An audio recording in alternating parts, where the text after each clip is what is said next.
TVC, a TV do Correio da Manhã.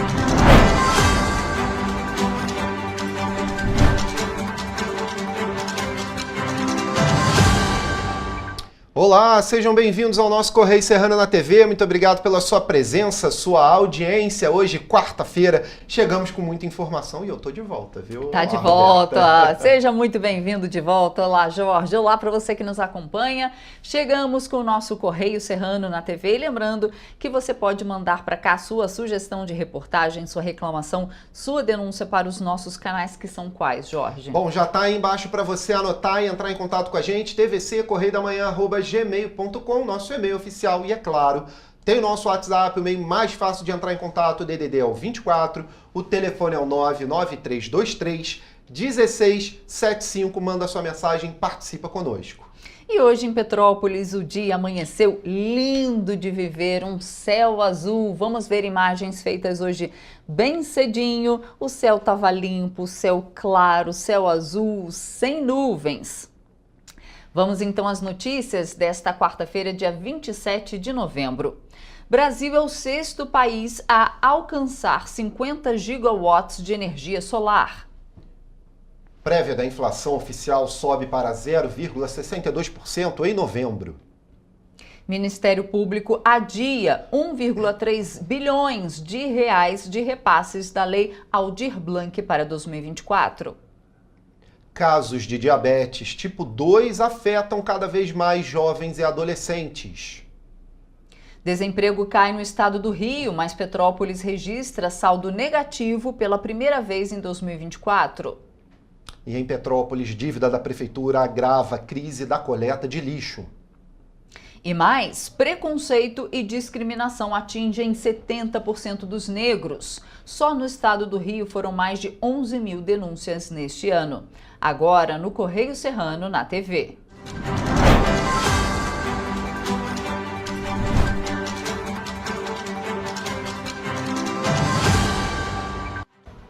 Bom, a gente começa, é claro, com as notícias dos nossos jornais impressos. Vamos ver o que é notícia lá nas nossas, na nossa edição do nosso Correio Petropolitano. Direto. Eu falei que eu estava com saudade de você. E você estava com saudade? Ah, claro. Dos nossos jornais, falta, né? Óbvio, da leitura claro, aí do Correio Petropolitano. Da nossa leitura, da nossa troca de ideia, do nosso bate-papo aqui com o nosso público. Sempre sente falta, claro. Mas eu fiquei atento às notícias. Eu não estava aqui, mas fiquei ligado. Mas é bom descansar também, mas né? Dei uma desligada boa ali, pelo menos uns 10 dias eu desliguei total, viu? Vamos então para a leitura do Correio Petropolitano, ver o que é destaque por lá. Na linha vermelha, CPI das Betes convoca Gustavo Lima e convida Felipe Neto para depoimento. Esse é um dos destaques da nossa página 5. E olha, a manutenção de serviços básicos é foco de Ingo. Pois é, aqui em Petrópolis ele vai precisar aí ter uma garra muito grande para a manutenção desses serviços, né? Nós temos aí a crise do lixo,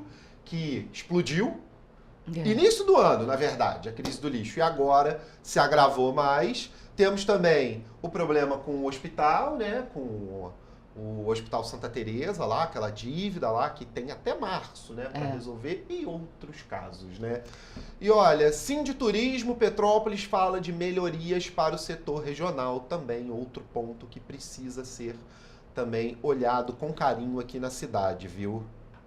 E também, Prefeitura deve colocar nutricionistas nas escolas, também está na página 12 e é para lá que a gente vai agora, porque o grande destaque dessa página, equipes de transição discutem manutenção dos serviços básicos. Encontro abordou temas fundamentais para a administração da cidade. As equipes de transição do prefeito eleito de Petrópolis, Ingo Rames, e do atual governo realizaram mais uma reunião para dar sequência ao planejamento e alinhamento das prioridades da próxima gestão.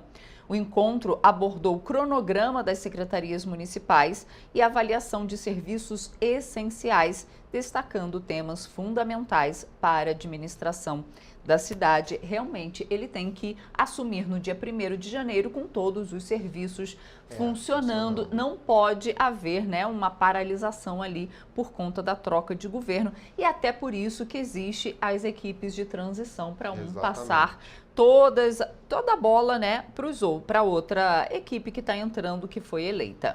Olha, e aqui decisão determina a criação de cargos de nutricionista para escolas públicas.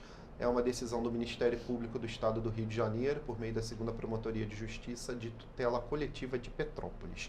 Quero fazer só uma crítica aqui, né? Acabaram com a educação física, com os esportes dentro das escolas e querem nutrição. Tudo bem, a nutrição, ok. Eu acredito que não precisaria ser em todas as escolas. Teria que ter um plano de nutrição comum a todas as escolas municipais. Exatamente. Ponto final. Eu acredito que isso até já tenha, mas exista. 1 ou 2 nutricionistas fiscalizando isso, bastava. Não precisa um nutricionista para cada escola. Me desculpe quem é o profissional da nutrição, mas é um fato, o poder público já é inchado.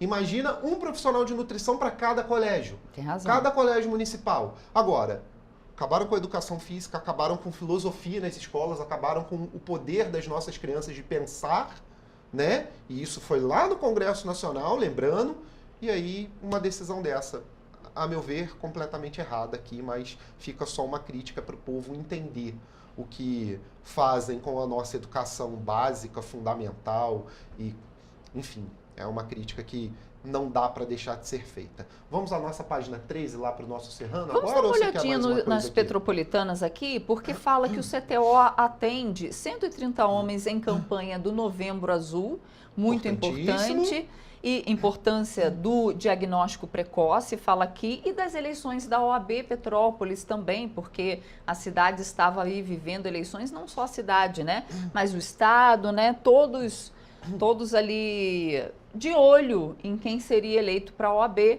porque a OAB cumpre um papel muito importante na fiscalização. Então, João Ricardo Aires da Mota foi eleito presidente da subseção Petrópolis, São José do Vale do Rio Preto, na OAB. As eleições foram realizadas na segunda-feira e João Ricardo recebeu 690 votos, o que foi, olha só, bem apertado. 54% dos votos válidos. E Adriana Paixão, chapa concorrente pelo cargo, permaneceu com 499 votos, ali 40% dos votos válidos, então ficou bem apertadinho ali a disputa, mas aqui em Petrópolis, João Ricardo Aires da Mota é o novo presidente da OAB. Então agora sim, a nossa página do Serrano, página 13, Teresópolis é destaque no guia de Sandbox da União, né? Cidade é a única da região a regulamentar o marco legal das startups. Startups que aqui no Brasil trazem inovação, trazem novos métodos de contratação também, isso é muito importante. E segunda edição do projeto Trata Óleo nas Escolas Municipais Friburguenses, um projeto também muito importante, que é aquele que recolhe aqueles óleos velhos, né? Para tratamento também muito importante para o meio ambiente, viu? E temos também ali as Teresopolitanas com mais notícias, né? Mais, que eu digo de mais, não de mal, não, viu? Mais notícias para você conferir. Confere lá na nossa página 13, no nosso Correio Serrano também, viu, gente? Lembrando que essas notícias, né, o nosso jornal está no site ou nas bancas, aqui na nossa região, apenas R$2. Vamos agora para o Correio Sul Fluminense, lá o destaque fim de ano. Novo horário do comércio começa no dia 2. O Sindicato do Comércio de Bens, Serviços e Turismo de Volta Redonda divulgou ontem o horário especial para lojas, shoppings e supermercados para o mês de dezembro. O novo horário já começa a valer a partir da próxima semana, na segunda-feira, dia 2. Para as lojas de rua, na primeira semana, de segunda a sexta, o funcionamento sugerido é de 8h30 da manhã às 7 da noite. Já de 9 a 13 de dezembro, a abertura no mesmo horário e fechamento às 8 da noite. Entre os dias 16 e 23, durante a semana, o fechamento vai ser às 10 da noite. Eles vão estendendo, né, para todo mundo ali que está trabalhando também no comércio, que trabalha até 6, 7 horas da noite, acaba tendo turnos, ter né, oportunidade de comprar e ir às compras também, né? Pois é. Olha, nós temos também o nosso Correio da Manhã, edição nacional. Só comentando que eu não sei como é que vai ficar aqui o horário aqui em Petrópolis. Aqui em Petrópolis ainda não foi divulgado. Mas vai ter com certeza um horário especial também. Correio da Manhã, edição nacional, lá a linha é verde, mas ainda é igual a notícia. E logo abaixo, o STF, Moraes retira sigilo de inquérito de plano de golpe. Isso está dando o que falar já há semanas e ontem então explodiu. Porque aí saíram áudios, trechos de conversas, enfim. Você quer ficar bem informado, dá uma leiturazinha aqui no jornal. Pode procurar esses trechos, porque tem muito, né? E ali depois... tirou o sigilo, aí sai vazando coisa para tudo quanto é lado, aí todo né? mundo pode ler, tem acesso para tudo. Todo mundo pode ir lá e ver. É público agora. Então, toda a mídia tem acesso e você também. Então, agora... Será que isso foi feito estrategicamente? Agora não tem político em cargo, né, envolvido, né? Todo mundo já saiu, então ele pode tirar o sigilo. Mas claro que a gente sabe que tem sempre um veio político, né? E ali embaixo a má notícia, né? Prévia da inflação volta a subir em novembro. A gente vai falar mais sobre isso já, viu, gente? Logo depois aí do intervalo a gente tem notícias sobre isso, né? E CLDF recebe resultados de metas fiscais. Tá lá na página 10, mas é para lá que a gente vai, né? O matéria agora. Temos matéria também, não temos? Temos reportagem, sim, temos. Reportagem sobre o Rio de Janeiro, temos que falar, né? Vamos falar sobre emprego e desemprego, porque a taxa de desemprego no estado do Rio de Janeiro apresentou queda no terceiro trimestre de 2024. O número registrado é o menor desde os 3 primeiros meses de 2015. Apesar do dado, Petrópolis obteve pela primeira vez no ano saldo negativo de contratações em setembro.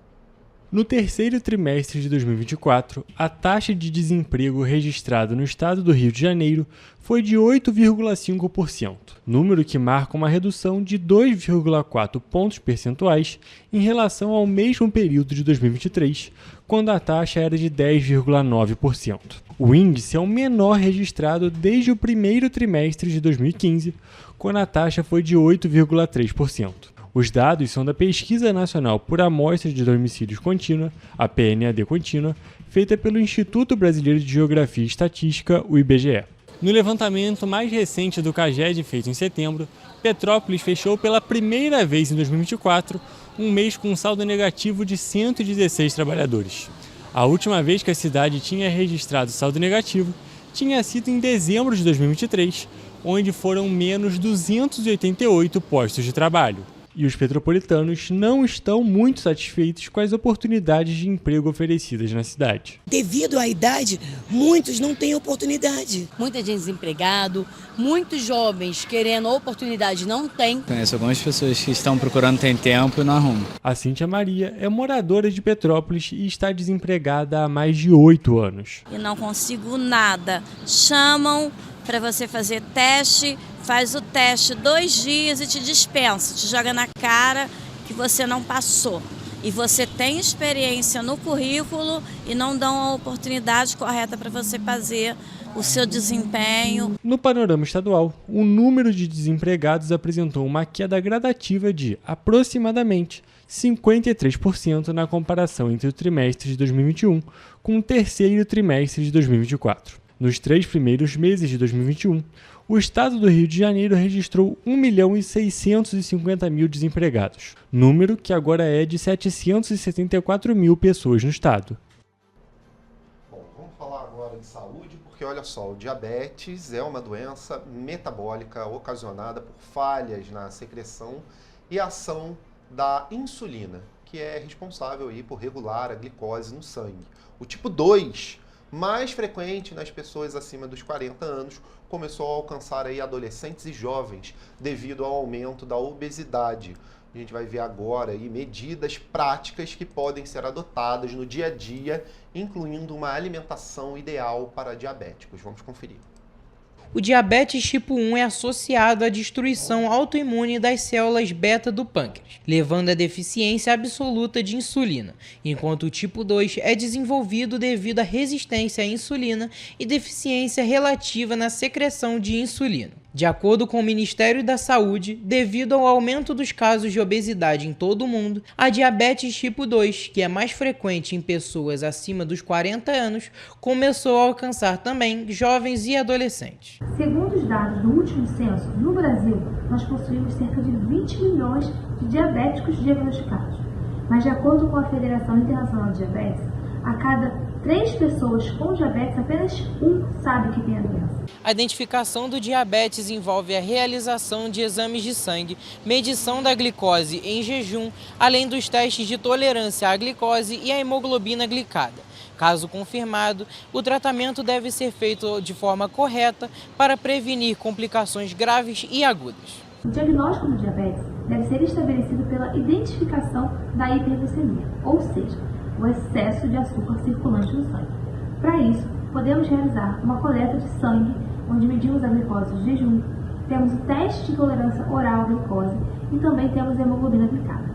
Para reduzir o risco do diabetes tipo 2, algumas práticas devem ser adotadas, como o controle da pressão arterial e a ausência do tabagismo. Segundo a especialista, manter o peso saudável alinhado às práticas regulares de exercícios físicos e adotar uma alimentação balanceada também entram na lista das principais medidas que podem evitar a doença. Alimentos com adição de açúcares, como balas, biscoitos, bolos, chocolates e refrigerantes, devem e precisam ser rigorosamente evitados. A dieta saudável inclui carboidratos complexos, como, por exemplo, o arroz integral, a aveia, quinoa, seguido por verduras e legumes ricos em fibras e nutrientes essenciais. As proteínas magras, como os peixes, em especial salmão e sardinha, ricos em ômega 3, além de frango sem pele e lentilhas, também fazem parte da alimentação do diabético, assim como gorduras saudáveis, que incluem azeite de oliva,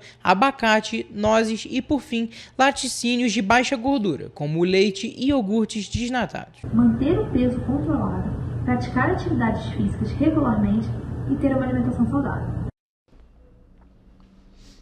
E os 32 mil candidatos reintegrados ao Concurso Público Nacional Unificado já podem conferir os resultados finais das provas objetivas na página oficial do concurso.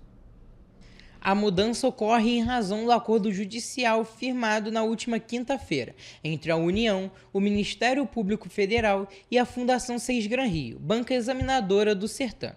O candidato consulta sua situação atualizada na área do candidato, com cadastro de pessoa física e senha cadastrados no portal do Governo Federal, o gov.br.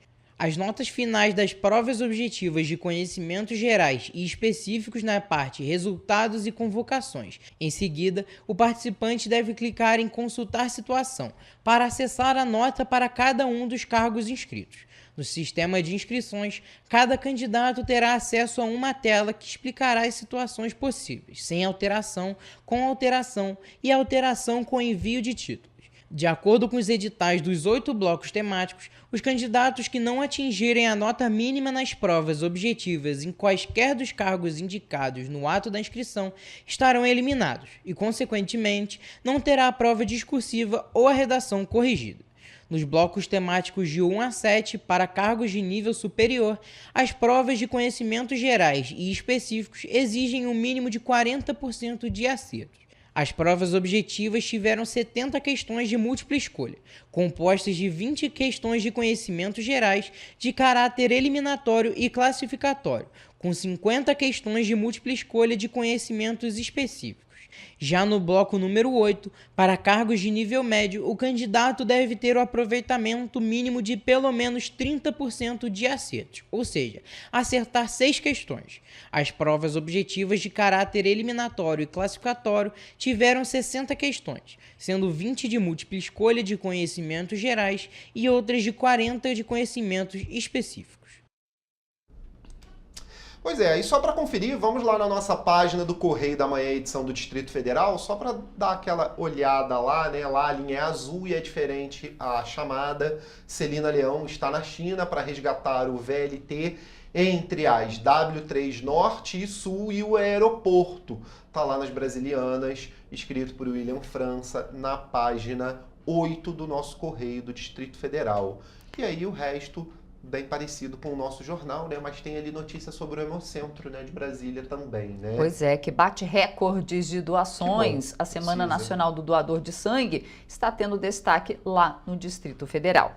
E temos também os destaques da coluna Magna Vita, os destaques do Pinga Fogo e a reportagem central. O subsecretário do Estado, Anderson de Paula, recebe medalha Pedro Ernesto na Câmara do Rio. Você confere tudo no nosso site ou indo às bancas apenas R$2.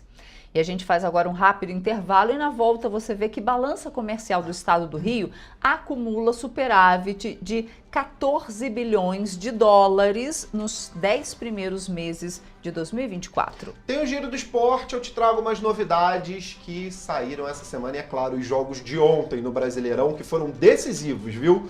Gente, volta já já.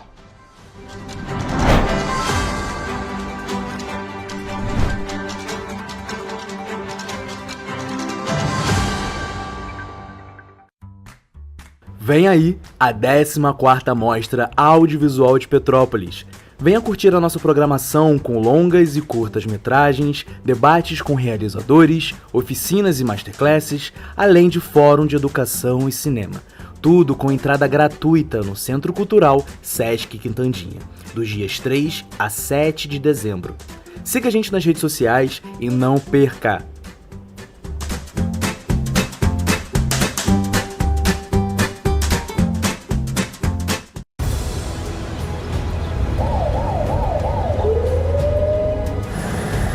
O governo do estado do Rio já investiu mais de 8 bilhões na saúde. E se eu dissesse que esse é o maior investimento na saúde já feito em toda a história do Rio? Eu diria que melhorou, mas eu quero mais. Depois de 3 anos parados, os mamógrafos móveis estão de volta. Pra gente cuidar melhor das mães e dos bebês. O governo do estado também está investindo na saúde especializada. Porque se o problema é complicado, mais atenção ele precisa. Melhorou. Mas para a saúde a gente sempre quer mais. O importante é que a saúde esteja mais perto das pessoas. Por isso, todas as regiões do Rio recebem a mesma atenção. Melhorou, mas eu ainda quero mais. O governo do Rio de Janeiro também quer. Então pode ter certeza, o trabalho e os investimentos vão continuar. Governo do Estado do Rio de Janeiro. Para ter mais qualidade de vida, conte com a maior rede de academias de Petrópolis. Aqui na Corper, com uma mensalidade, você utiliza todas as unidades: Centro, Bingen, Itamaraty e Itaipava. Com planos a partir de R$ 95,00. A academia oferece ambientes modernos para você cuidar da sua saúde com segurança. Os espaços contam com dezenas de aparelhos de musculação, diversos equipamentos para aeróbico e funcional. Além, é claro, de profissionais qualificados e uma extensa grade de aulas coletivas, que inclui dança, bike, jump, walk fit, step fit, entre outras. Nossas estruturas são equipadas com salas de musculação e aulas coletivas, salas de avaliação física e nutricional, vestiários e estacionamentos amplos.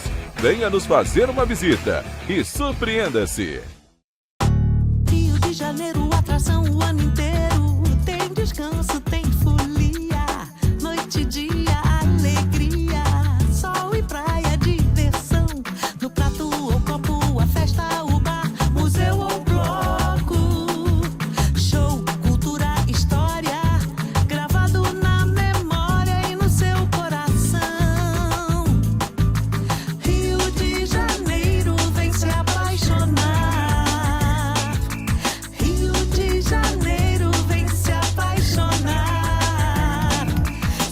Maravilhas, campo, mata, serra e trilha, em estado de emoção. Tem o Rio de Janeiro, que você já ama, e o Rio, que ainda vai conquistar você. Apaixone-se pelo Rio. Rio de Janeiro, vem se apaixonar.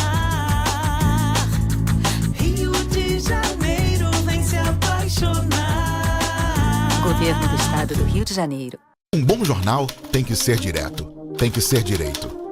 Não ser de esquerda ou de direita, mas direito. É ter coragem de informar a verdade e não impor a sua verdade. É respeitar a inteligência do leitor e vontade do eleitor. Correio da Manhã, um jornal que há 123 anos tem a coragem de ser direto e direito. Em uma banca perto de você.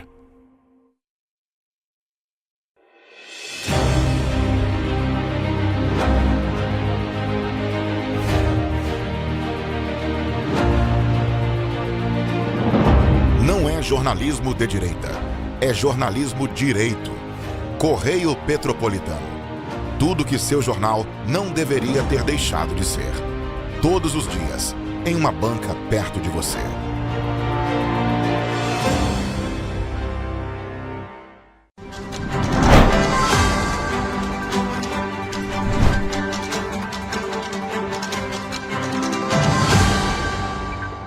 Estamos de volta e vamos aqui na aberta mesmo, porque o Índice Nacional de Preços ao Consumidor Amplo 15, o IPCA 15, que mede a prévia da inflação oficial, ficou em 0,72% em novembro deste ano, portanto, acima de 0,54% do mês anterior e de 0,33% de novembro do ano passado. Segundo o IBGE, esse IPCA 15 acumula taxas de 4,35% no ano e de 4,77% em 12 meses. 8 dos 9 grupos de despesa analisados pelo IBGE tiveram inflação na prévia de novembro, com destaque para os alimentos e bebidas, cuja alta de preços atingiu 1,34% no período. Entre os produtos alimentícios com maiores aumentos de preço na prévia de novembro, destacam-se o óleo de soja, o tomate e as carnes. Outros grupos de despesas com inflação importante foi transporte. No mês anterior, essa classe de despesa havia tido deflação, ou seja, uma queda de preços de 0,33%. O aumento nos preços da prévia de novembro foi puxado por itens como passagem aérea, com 22,5%, ônibus urbano, com 1,34%, gás veicular e gasolina, com 0,07%. Outros grupos com altas de preço foram despesas pessoais, habitação, vestuário, saúde e cuidados pessoais, com 0,18%, e comunicação, com 0,11%. Educação teve deflação de 0,01%. O IPCA 15 de novembro foi calculado com base em preços coletados entre 12 de outubro e 12 de novembro, em comparação com o período de 14 de setembro a 11 de outubro. Bom, ainda falando de economia, a balança comercial fluminense acumulou um superávit de 14,3 bilhões de dólares de janeiro a outubro desse ano. Neste período, a corrente comercial, que é a soma das importações e exportações do estado do Rio, atingiu 60,9 bilhões de dólares, registrando um crescimento de 1,2% na comparação com o mesmo período do ano passado, sendo 37,6 bilhões de dólares em exportações e 23,3 bilhões de dólares em importações. Os dados são do Comex-Stat, Sistema de Consultas e Extração de Dados do Comércio Exterior Brasileiro, do Ministério de Desenvolvimento, Indústria, Comércio e Serviços. Os números da balança comercial reforçam a força do Rio de Janeiro como protagonista na economia nacional e global. Com um superávit de 14,3 bilhões de dólares e parceiros estratégicos como China e Estados Unidos, o Estado está consolidando como referência em exportação e atração de investimentos, destacou o governador Cláudio Castro. Nos 10 primeiros meses de 2024, o Estado do Rio respondeu por 13,6% das exportações e 10,5% das importações nacionais, mantendo o segundo lugar no ranking das exportações e a terceira posição nas importações do país. O principal parceiro comercial do Rio de Janeiro nesse período foi a China, com uma corrente comercial de 15,6 bilhões de dólares, seguido dos Estados Unidos com 13,3 bilhões. Outros parceiros comerciais importantes do Rio de Janeiro foram Espanha, Chile, Índia e Arábia Saudita. O petróleo foi responsável por 78% das exportações do estado, movimentando 29,5 bilhões de dólares de janeiro a outubro. Outro setor importante foi o siderúrgico, que exportou 1,8 bilhão de dólares em produtos. De acordo com os dados do Comexstat, a balança comercial fluminense fechou 2023 com superávit de 20 bilhões de dólares. No ano passado, a corrente comercial fluminense atingiu 71,8 bilhões de dólares, resultando 1,2% superior ao alcançado em 2022, sendo 45,9 bilhões de dólares em exportações, com alta de 0,8%, comparado ao ano de 2022, e 25,9 bilhões de dólares em importações, uma alta de 2% perante 2022. E o governo adiou o repasse para projetos de fomento à cultura e cortou 1,3 bilhão de reais da Lei Aldir Blanc previsto para este ano. Uma medida provisória publicada em edição extraordinária no Diário Oficial da União na última sexta-feira formalizou a mudança para este ano. Desde o início da vigência da lei, a União transferiu 3 bilhões de reais para projetos financiados pela Lei Aldir Blanc. Diante da baixa execução dos projetos, o governo decidiu não transferir mais 3 bilhões previstos para este ano. Com vigência imediata, a MP foi assinada pela ministra da Cultura, Margarete Menezes. A Lei Aldir Blanc prevê o repasse de 15 bilhões de reais por 5 anos, a partir de 2023, totalizando 5 parcelas de 3 bilhões. A medida provisória alterou o texto da lei, estabelecendo que a execução será de até 3 bilhões de reais por ano, condicionando as futuras transferências à execução dos projetos culturais por estados e municípios. O valor total de 15 bilhões de reais está mantido, mas os repasses agora serão diluídos ao longo dos 5 anos. A MP foi editada pouco depois de o governo anunciar o bloqueio adicional de 6 bilhões de reais em gastos obrigatórios do Orçamento Geral da União. Sem o adiamento, o governo teria de cortar mais de 7 bilhões de reais. O adiamento de 1 bilhão e 300 mil reais apareceu no relatório bimestral de Receitas e Despesas, documento que orienta a execução do orçamento e oficializa o bloqueio dos 6 bilhões de reais dentro da rúbrica Apoio Financeiro a Municípios e Estados, que teve uma redução total de mais de 976 milhões de reais. Dessa forma, caso não tivesse havido adiamento, o valor da rúbrica teria aumentado em 323 milhões. O relatório apenas mencionou a edição da MP, sem detalhar os valores. É isso. E o Brasil acaba de superar a marca de 50 gigawatts de potência instalada operacional de energia solar. O país tornou-se o 6º a alcançar esse nível, juntando-se aos Estados Unidos, China, Alemanha, Índia e Japão. Os dados foram divulgados na última terça-feira pela Associação Brasileira de Energia Solar Fotovoltaica.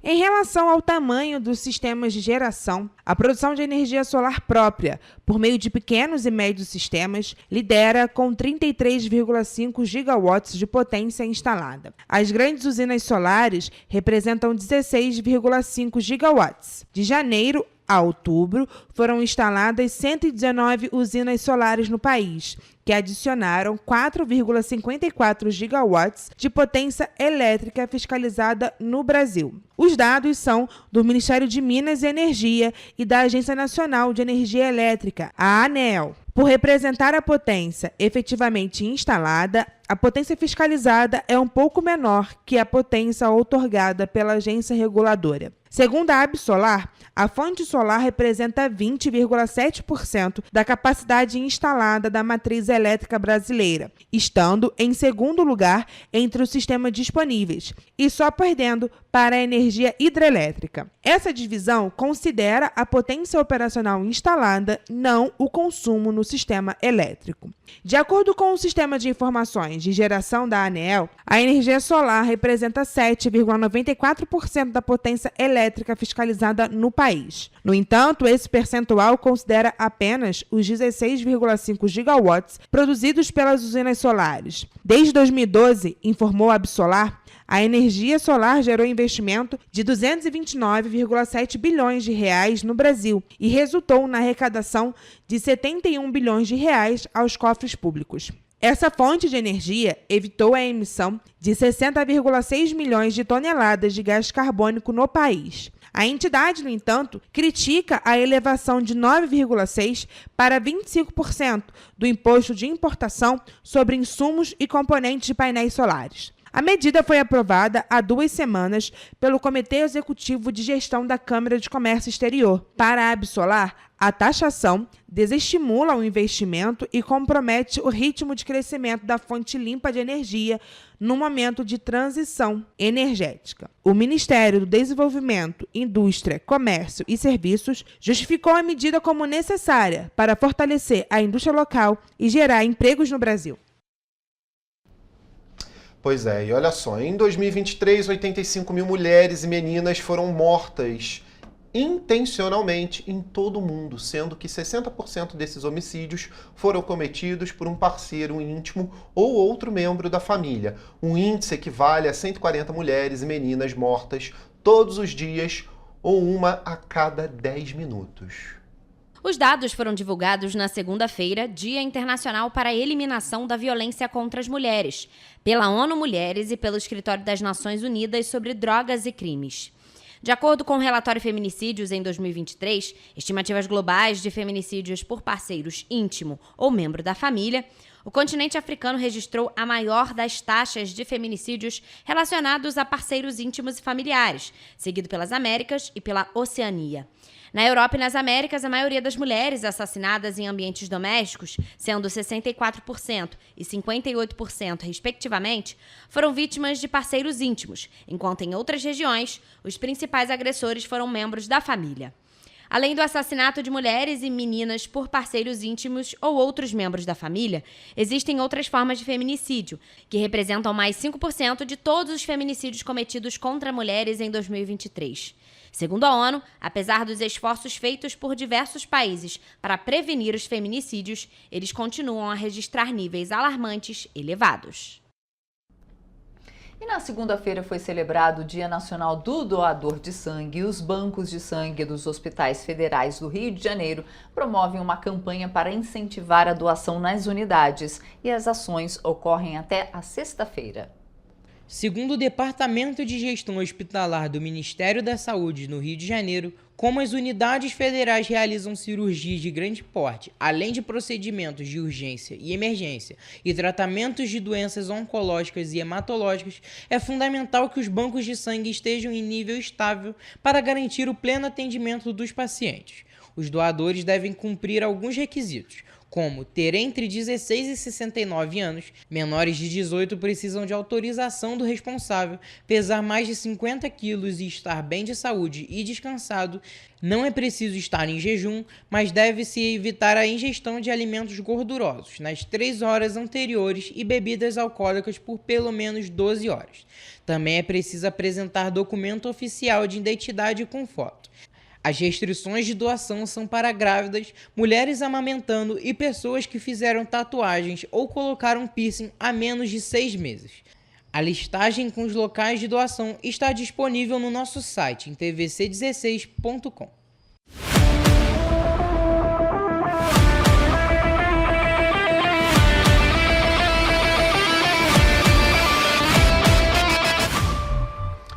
Vamos começar falando de Campeonato Brasileiro. Ontem teve jogos decisivos pelo campeonato. O primeiro foi entre Fortaleza e Flamengo. Ficou no 0-0, bom para nenhum dos dois. Teve uma expulsão, viu? O Eric Pulgar do Flamengo foi expulso, cartão vermelho para ele, viu? Aos 67 minutos, ou seja, ali no segundo tempo. Flamengo e Fortaleza tinham a esperança ainda de lutar pelo Campeonato Brasileiro. Mas agora, com o empate, ficou ruim para os dois. Por quê? No outro jogo que eu vou te falar, que esse sim foi decisivo para o Botafogo e Palmeiras, viu? Botafogo e Palmeiras fizeram aí uma final antecipada do Campeonato Brasileiro. O Botafogo amassou o Palmeiras, ganhou de 3-1 lá dentro da Arena Allianz Parque, né? Dentro do estádio do Palmeiras. E é claro, com esse resultado, o Botafogo agora assume a liderança do Brasileirão, deixando o Palmeiras com 70 pontos ali, travado nessa posição. E é claro, agora a mão na taça cada vez mais perto aí pro Botafogo. Agora as chances aumentaram bastante. Já no outro jogo lá, a tabela dos desesperados, o Z4, né? O grupo de quem desce ou não, tá ali embaixo ali o Fluminense e o Criciúma muito perto do Z4. O Criciúma, inclusive, um dos últimos, né? Na colocação, 0-0, resultado que foi ruim para os dois times, viu? Não é um resultado bom. Esse 0-0 empurra o Fluminense cada vez mais perto lá do Z4.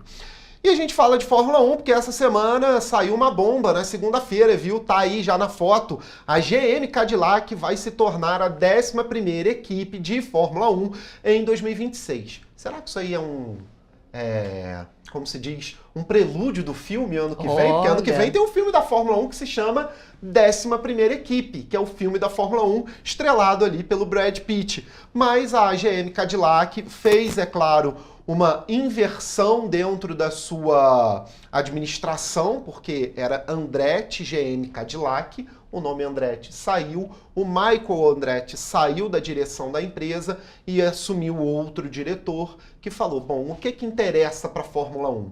O que interessa realmente para a Liberty Media? São montadoras, o nome de montadoras. E aí fizeram todo um replanejamento financeiro, todo um replanejamento, claro, estrutural de marca e ofereceram a marca GM Cadillac com motores a partir de 2028 para a Fórmula 1 e foram aceitos. A partir de 2026 teremos 11 equipes no grid. Já estou bem curioso para saber como é que isso vai ser, viu? Parece que em 2026 eles ainda não correm com o motor GM Cadillac. Vai ser um motor comprado dos fornecedores que tem hoje ainda dentro da Fórmula 1. E em 2028 entra o motor GM Cadillac. Bom, esses são aí os destaques do Giro do Esporte de hoje.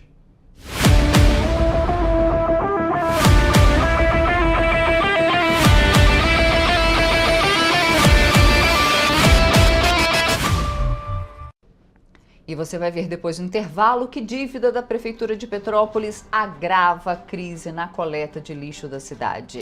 E olha, preconceito e discriminação atinge 70% dos negros. Só no estado do Rio foram mais de 11 mil denúncias nesse ano. Voltamos já.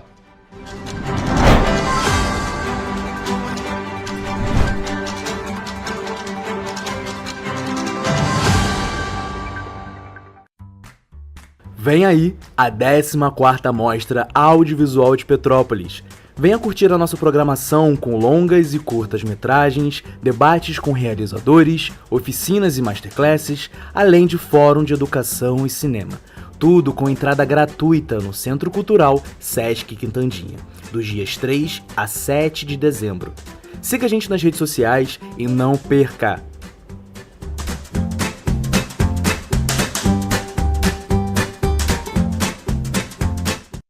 Minha mãe é socorrista do SAMU. Ela trabalha muito ajudando as pessoas.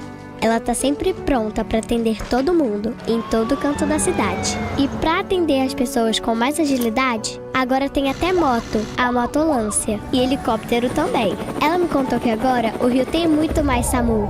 É verdade. O SAMU mudou para atender melhor, para chegar mais rápido. O governo do Rio inaugurou mais bases 24 horas, contratou mais socorristas e mais equipamentos. E sabe o que mais? Agora tem SAMU em todos os municípios do Rio. Porque nós, do governo do estado, colocamos as contas em dia e investimos mais de 87 milhões de reais nesse serviço que é essencial, o nosso SAMU. A saúde merece sempre mais. Então, pode ter certeza, o trabalho e os investimentos vão continuar. Governo do Estado do Rio de Janeiro. Um bom jornal tem que ser direto, tem que ser direito. Não ser de esquerda ou de direita, mas direito.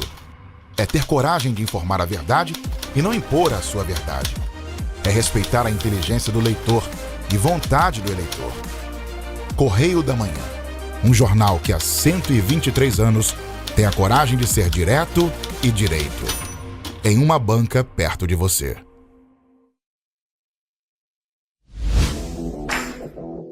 Para ter mais qualidade de vida, conte com a maior rede de academias de Petrópolis. Aqui na Corper, com uma mensalidade, você utiliza todas as unidades: Centro, Bingen, Itamaraty e Itaipava. Com planos a partir de R$ 95,00. A academia oferece ambientes modernos para você cuidar da sua saúde com segurança. Os espaços contam com dezenas de aparelhos de musculação, diversos equipamentos para aeróbico e funcional, além, é claro, de profissionais qualificados e uma extensa grade de aulas coletivas, que inclui dança, bike, jump, wolf fit, step fit, entre outras.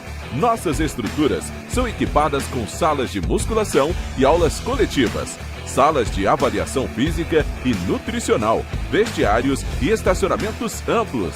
Venha nos fazer uma visita e surpreenda-se!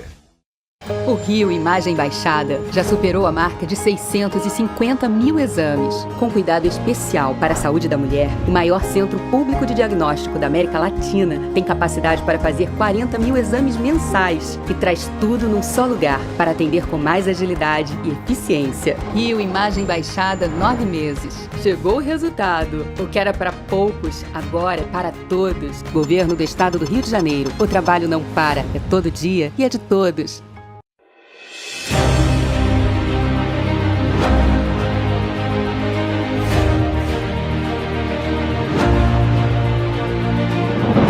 Não é jornalismo de direita, é jornalismo direito. Correio Petropolitano. Tudo que seu jornal não deveria ter deixado de ser. Todos os dias, em uma banca perto de você.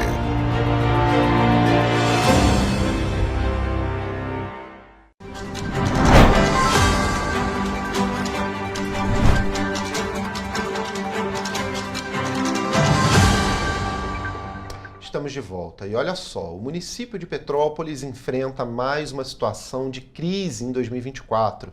Dessa vez, os problemas na coleta de lixo vêm prejudicando a qualidade de vida e até mesmo a economia em algumas localidades da cidade imperial. Caçambas de lixo transbordando, montanhas de sacolas e resíduos espalhados pelas ruas e calçadas em toda a cidade. O município de Petrópolis vive uma crise na coleta de lixo que piorou nas últimas semanas devido aos atrasos nos pagamentos da Condep, a Companhia Municipal de Desenvolvimento de Petrópolis, como denunciado pelo vereador Mauro Peralta do PMN. Em Itaipava, ao longo da estrada União Indústria, são registrados casos ainda mais graves, com sacos de lixo acumulados em frente a comércios, restaurantes e supermercados, exalando mau cheiro e a presença de insetos. O movimento Unidos por Itaipava, UNITA, alerta que a falta de limpeza urbana não afeta apenas a saúde pública, mas também a economia local.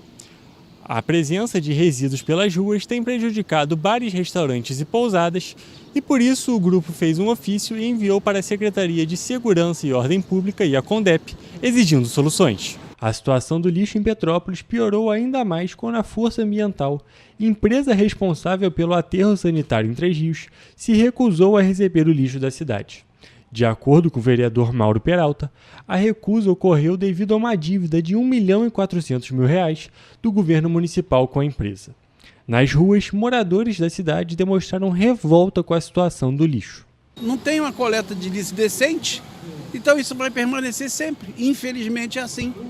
Horrível, tá tudo lá. Só você olhar por aí, tem lixo espalhado em todo que é lugar. A prefeitura não está recolhendo. Eles ainda destacaram que a situação de crise se estende por diversos bairros da cidade. Lá em casa, por exemplo, tem que ir segunda, quarta e sexta, na Ciméria, e não vai. Tá bem complicado. A situação em Correios está meio crítica lá, cara. Muito lixo acumulado, Bom Sucesso também. Lá tá feia a coisa lá. Na Vila Felipe tá um lixo, tá uma porcaria. É terrível isso. os vereadores Mauro Peralta e Domingos Protetor convocaram uma reunião que seria realizada nesta terça-feira, dia 26 de novembro, com o presidente da CONDEP, Anderson da Silva Fragoso. O objetivo do encontro era ouvir as explicações sobre a crise do lixo e principalmente as medidas que seriam tomadas e os motivos para o atraso nos pagamentos. Mas a convocação foi cancelada poucas horas antes do início da reunião. Bom, vamos às respostas aqui. Questionada, a Prefeitura de Petrópolis informou que a empresa Força Ambiental retomou o funcionamento do aterro de Três Rios, após ser notificada extrajudicialmente pela CONDEP, a Companhia Municipal de Desenvolvimento de Petrópolis. A previsão aí do Executivo Municipal é de que a coleta seja totalmente normalizada nos próximos dias. Mas os próximos dias a gente sabe que é os próximos dias, né? Tomara.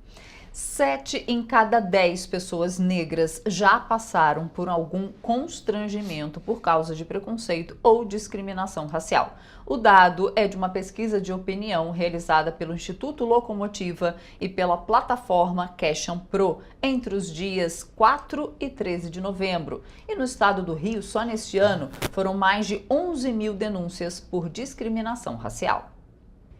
Infelizmente, a desigualdade racial é realidade percebida e vivida pela maioria dos brasileiros. Os sentimentos de discriminação e preconceitos foram vividos em diversas situações cotidianas e são admitidos inclusive por brancos. Neste ano, apenas no estado do Rio de Janeiro, foram registrados pelo Ministério de Direitos Humanos e da Cidadania 11.379 denúncias de violação à integridade de pessoas pretas ou pardas, sendo 7.356 mulheres e 4.025 homens. Pela base do cálculo, 7 em cada 10 mulheres sofrem com a discriminação, enquanto os homens ficam na faixa de 4 em cada 10. O racismo ele constitui um ato de ofensa, de discriminação a uma pessoa em razão da sua raça ou da sua condição. E nós, às vezes, atrelamos o crime de racismo só à pessoa da pele negra, quando, na verdade, é qualquer ato em que você discrimine toda uma raça, toda uma coletividade. Por exemplo, as pessoas de pele amarela. A partir do momento que eu tenho um ato de discriminação, de preconceito para pessoas que têm uma diferença racial da minha, eu pratico o crime de racismo. Os negros, que totalizam pretos e pardos, representam 55,5% da população brasileira, sendo 112,7 milhões de pessoas em um universo de 212,6 milhões. De acordo com o censo de 2022, realizado pelo Instituto Brasileiro de Geografia e Estatística, o IBGE, 20,6 milhões se autodeclaram pretos e 92,1 milhões, ou seja, 45,3%, pardos. Aqui no município de Petrópolis, apenas no primeiro semestre de 2024, foram realizadas 15 denúncias por discriminação em virtude da raça ou cor, segundo os dados do Instituto de Segurança Pública. Enquanto isso, no mesmo período do ano passado, 2023, foram registradas 25 denúncias, uma redução de 40% no número de denúncias. A redução no número de denúncias não quer dizer a redução no número de crimes cometidos. O que nos acende um alerta: será que todos os que sofrem com a injúria racial ou alguma discriminação por racismo conseguem a coragem de denunciar o agressor? E é interessantíssimo a punição que a lei traz. A gente tem uma previsão, inclusive, na nossa Constituição Federal, que determina que nos crimes de racismo não é possível, por exemplo, você ter a prescrição, que seria um benefício para o encerramento de uma punição do Estado, nos casos em que o tempo percorre e o Estado não consegue punir. No caso do crime de racismo, isso é evidente, que esse crime não prescreve, então a qualquer tempo ele pode ser levado à investigação, inclusive para julgamento, e também não é cabível, por exemplo, fiança. Diferente de outros crimes, a partir do momento que você pratica o crime de racismo, você não tem ali a possibilidade de ter arbitrado a fiança nem pelo delegado e nem pelo próprio juiz. E os agressores não escolhem momento ou classe social para agirem com discriminação contra outro ser humano. Um exemplo disso é o jogador brasileiro Vinícius José Paixão de Oliveira Júnior, mais conhecido como Vini Júnior, que atua atualmente como ponta esquerda, jogando pelo clube europeu Real Madrid e pela seleção brasileira. Vinícius Júnior já sofreu uma série de atentados racistas dentro do campo, durante jogos de futebol nacionais e internacionais. Atualmente, o jogador aguarda por uma série de decisões na justiça que denunciam os agressores, o que faz dele uma representação importante para a classe. É mais corriqueiro vermos crimes de injúria racial, por exemplo, em uma briga entre pessoas, e o outro busca ofender por conta da etnia, das condições físicas daquela que busca ser ofendido, da própria vítima. E a legislação ela trouxe uma punição, uma alteração na gravidade da pena, podendo chegar a 5 anos aí de reclusão para um crime de injúria racial. E outras questões também, outras agravantes ali, como, por exemplo, se eu cometer isso em redes sociais, eu tenho a pena agravada. Se, porventura, for por meio de uma chacota, uma forma de discriminar numa brincadeira, também tenho a pena agravada, especialmente em eventos esportivos. Destacando que racismo é crime no Brasil, de acordo com a Lei nº 7.716, de 1869. A lei regulamenta o trecho da Constituição Federal que tornou o racismo inafiançável e imprescritível.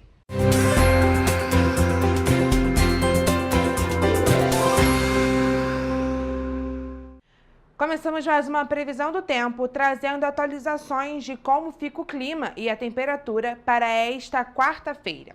Em Nova Friburgo, o dia será de elevação na temperatura, que deve variar entre mínima de 17 e máxima de 27 graus. Além do aumento nos termômetros, o dia será de muitas nuvens no céu, mas não chove. Em Teresópolis, a previsão é de sol e muitas nuvens no céu. À noite, o tempo fica mais nublado, mas ainda assim não há possibilidade de chuva. Os termômetros vão marcar a mínima de 17 e máxima de 28 graus. Já em Petrópolis, o dia será de sol entre nuvens e ventos de intensidade fraca. Os termômetros também passam por ligeira elevação, variando entre mínima de 17 e máxima de 29 graus. Já em Paraíba do Sul, a temperatura passa dos 30 graus, marcando mínima de 17 e máxima de 31. O dia também será de sol entre nuvens e sem possibilidade de chuva. E para finalizar, em Três Rios, a quarta-feira será de sol, muitas nuvens no céu, ventos fracos e elevação nos termômetros, marcando mínima de 16 e máxima de 27 graus. À noite, o céu estará limpo. Mais um dia de sol para as cidades da nossa região de cobertura. Aproveite o dia, mantenha-se informado sobre as condições climáticas da sua região e até mais.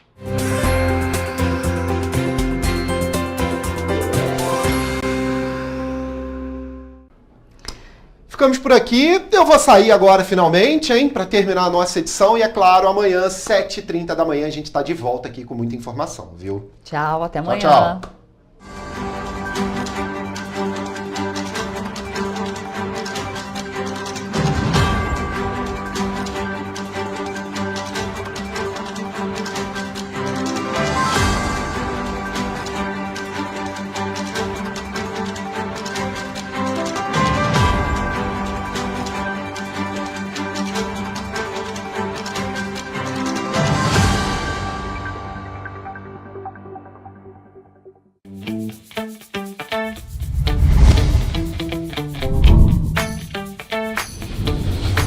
TVC, a TV do Correio da Manhã.